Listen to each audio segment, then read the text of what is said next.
Hello dear friends, I will tell you about the life of one of the great women, Princess Diana. Watch to the end to find out how the life of the princess went. Diana, Princess of Wales, commonly called Princess Diana, was a member of the British royal family. She was the first wife of Charles, Prince of Wales, later Charles Roman III, and mother of Princes William and Harry. Diana's activism and glamour made her an international icon and earned her enduring popularity as well as unprecedented public scrutiny, exacerbated by her tumultuous private life. Diana, or Diana Frances Spencer, was born at Park House in 1961, the home that her parents rented on Queen Elizabeth II's estate at Sandringham, and where Diana's childhood playmates were the Queen's younger sons, Prince Andrew and Prince Edward. She was the third child and youngest daughter of Edward John Spencer, Viscount Althorp, heir to the 7th Earl Spencer, and his first wife, Frances Ruth Burke Roch, daughter of the 4th Baron Firmite. Her parents' troubled marriage ended in divorce when Diana was a child, and she,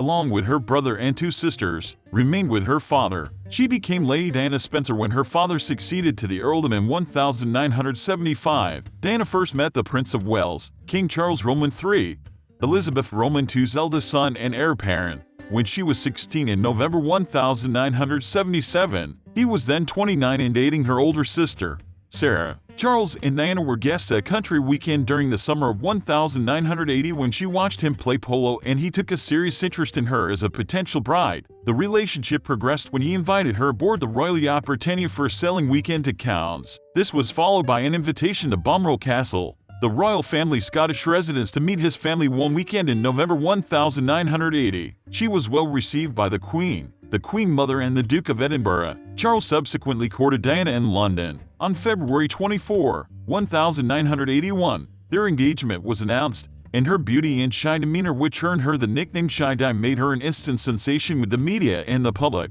The couple married in St. Paul's Cathedral on July 29, 1981, in a globally televised ceremony watched by an audience numbering in the hundreds of millions. Their first child, Prince William Arthur Philip Louis of Wales, was born on June 21, 1982, and their second, Prince Henry Charles Albert David, on September 15, 1984. Princess Di rapidly evolved into an icon of grace, elegance, and glamour, exuding natural charm and charisma. She used her celebrity status to aid numerous charitable causes, and her changing hairstyles and wardrobe made her a fashion trendsetter. Behind the scenes, however, marital difficulties between the princess and prince were growing. Diana struggled with severe postnatal depression, low self-esteem, eating disorders, and the mounting strain of being constantly pursued by both the official media, royal watchers, and the tabloid press, particularly the paparazzi. The marital breakdown became increasingly apparent amid mutual recriminations, tell-all biographies, and admissions of infidelity on both sides, and the couple formally separated in 1992. Diana presented her side in Andrew Morton's controversial book Diana, Her True Story, 1992, and in an unusually candid television interview in 1995. After prolonged negotiations that left Diana with a substantial financial settlement but without the title Her Royal Highness, the couple's divorce became final on August 28, 1996. She was celebrated in the media for her unconventional approach to charity work.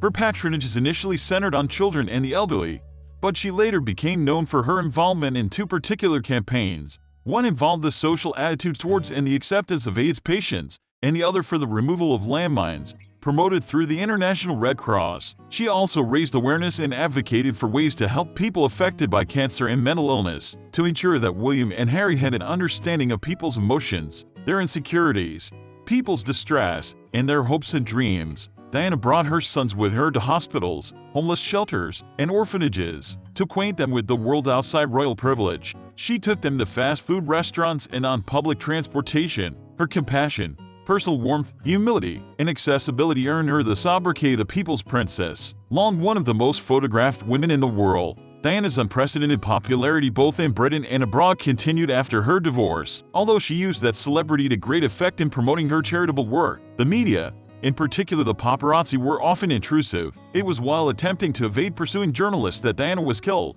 along with her companion, Dodi Fayed, and their driver, Henry Paul, in an automobile accident in a tunnel under the streets of Paris in 1997. Though the photographers were initially blamed for causing the accident, a French judge in 1999 cleared them of any wrongdoing, instead faulting Paul, who was found to have had a blood alcohol level over the legal limit at the time of the crash and to have taken prescription drugs incompatible with alcohol. In 2006, a Scotland Yard inquiry into the incident also concluded that the driver was at fault. In April 2008, however, a British inquest jury ruled both the driver and the paparazzi guilty of unlawful killing through grossly negligent driving, though it found no evidence of a conspiracy to kill Diana or Faith, an accusation long made by Faith's father. Her death produced unprecedented expressions of public mourning, testifying to her enormous hold on the British national psyche. The royal family, apparently caught off guard by the extraordinary outpouring of grief and by criticism of their emotional reticence, broke with tradition in arranging the internationally televised royal funeral. The image of Prince William,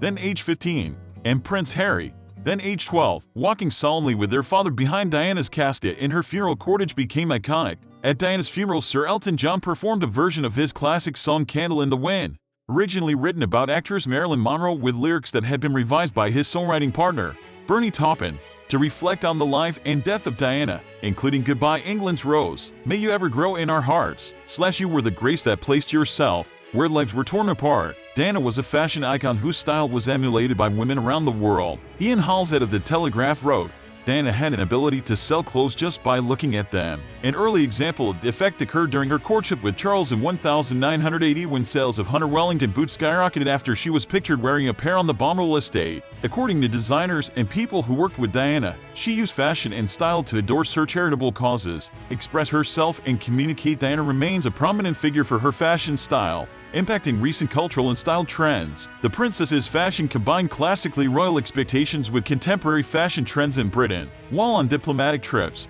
her clothes and attire were chosen to match the destination country's costumes, and while off-duty she used to wear loose jackets and jumpers. She was always very thoughtful about how her clothes would be interpreted. It was something that really mattered to her. According to Anna Harvey, a former British Vogue editor and Diana's fashion mentor, her fashion sense originally incorporated decorous and romantic elements, with pastel shades and lush gowns. Elements of her fashion rapidly became trends. She forgoed certain traditions, such as wearing gloves during engagements, and sought to create a wardrobe that helped her to connect with the public. According to Donatella Versace, who worked closely with Diana alongside her brother, Diana's interest and sense of curiosity about fashion grew significantly after her marital separation. Her style subsequently grew bolder and more businesslike, featuring structured skirt suits, sculptural gowns, and neutral tones designed to reflect attention toward her charity work. Catherine Walker was among Diana's favorite designers with whom she worked to create her royal uniform. Among her favorite designers were Versace, Armani, Chanel, Dior, Gucci, and Clarks. Her iconic outfits include a cocktail dress by Christina Stambolian, commonly known as the revenge dress,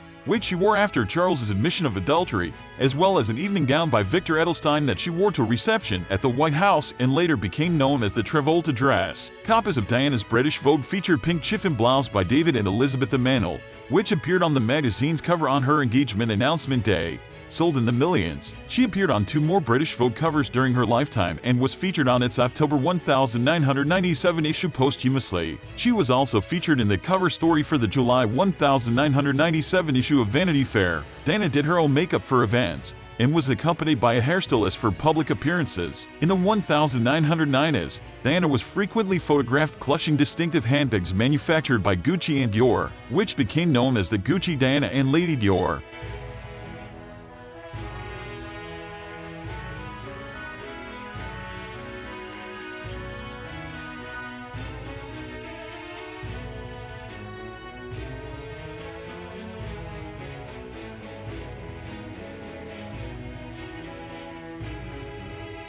Thank you for watching. Put like so that I would look for exclusive photos further. You can also look at other interesting videos on my channel.